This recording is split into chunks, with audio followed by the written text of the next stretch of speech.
Bismillahirrahmanirrahim. Assalamualaikum warahmatullahi wabarakatuh. Sebelumnya saya ucapkan terima kasih kepada guru dan teman-teman semua yang telah menonton serta akan menyimak presentasi dari kelompok kami. Dan kami merupakan kelompok 4 dari kelas MIPA 3 SIP A yang beranggotakan Nagis Lapina, Dena Rahayu, Ica Agusti Rahayu, dan Ismi Nurul Khotimah. Baik, langsung saja di sini kami akan mempresentasikan mengenai masa kejayaan kerajaan Islam di Indonesia, yakni Kesultanan Lombok. Baik, langsung saja. Yang pertama saya akan menjelaskan mengenai profil kerajaan Kesultanan Lombok atau Kerajaan Selaparang.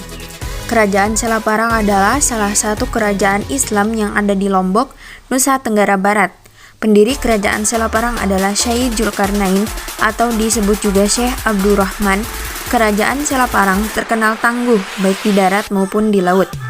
Kerajaan ini semakin mengalami kemajuan pesat setelah dipindahkan ke desa Selaparang yang saat ini berada di Lombok Timur. Selaparang menjadi pusat kerajaan Islam di Lombok di bawah pemerintahan Prabu Rangkesari. Selanjutnya mari kita bahas mengenai sejarah berdirinya kerajaan Selaparang.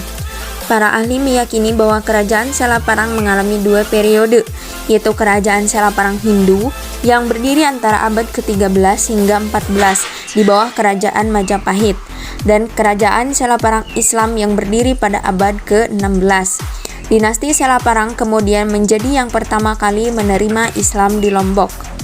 Masuknya agama Islam ke Lombok pertama kali disebarkan oleh mubalik dari kota Baghdad bernama Gus Abdul Razak.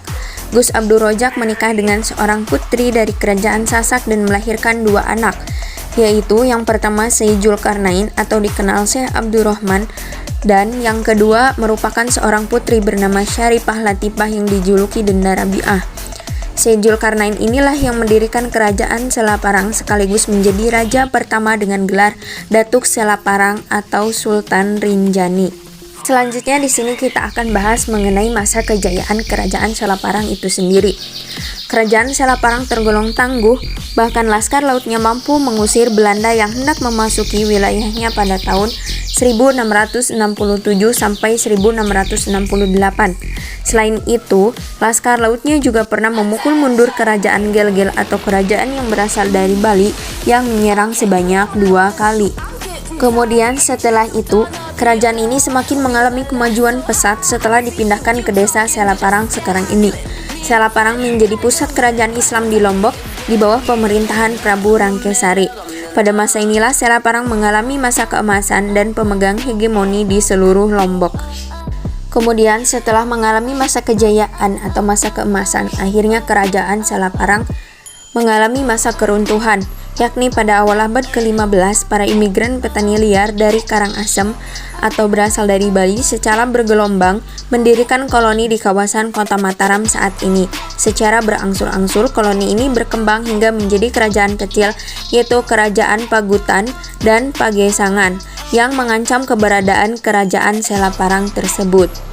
Selain itu, ketika menghadapi kerajaan Gel-Gel dan kerajaan Mataram Karangasem, terjadi perselisihan antara Arya Banjargetas dengan Raja Selaparang.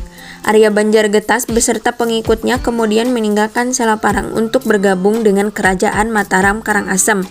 Pada akhirnya kerajaan Selaparang berhasil ditaklukkan oleh kerajaan Mataram Karangasem atas bantuan taktik Arya Banjargetas. Sejak 1672, kerajaan Karangasem menjadi penguasa tunggal di Lombok. Baik, mungkin hanya sampai sini pembahasan kami mengenai sejarah singkatnya kerajaan Selaparang atau Kesultanan Lombok. Tak lupa kami ucapkan terima kasih kepada ibu guru dan teman-teman semua yang telah bersedia menyimak dan menonton sampai akhir video pembahasan kami ini. Kurang lebihnya mohon maaf. Mungkin cukup sekian. Wabillahi taufiq wal hidayah. Wassalamualaikum warahmatullahi wabarakatuh.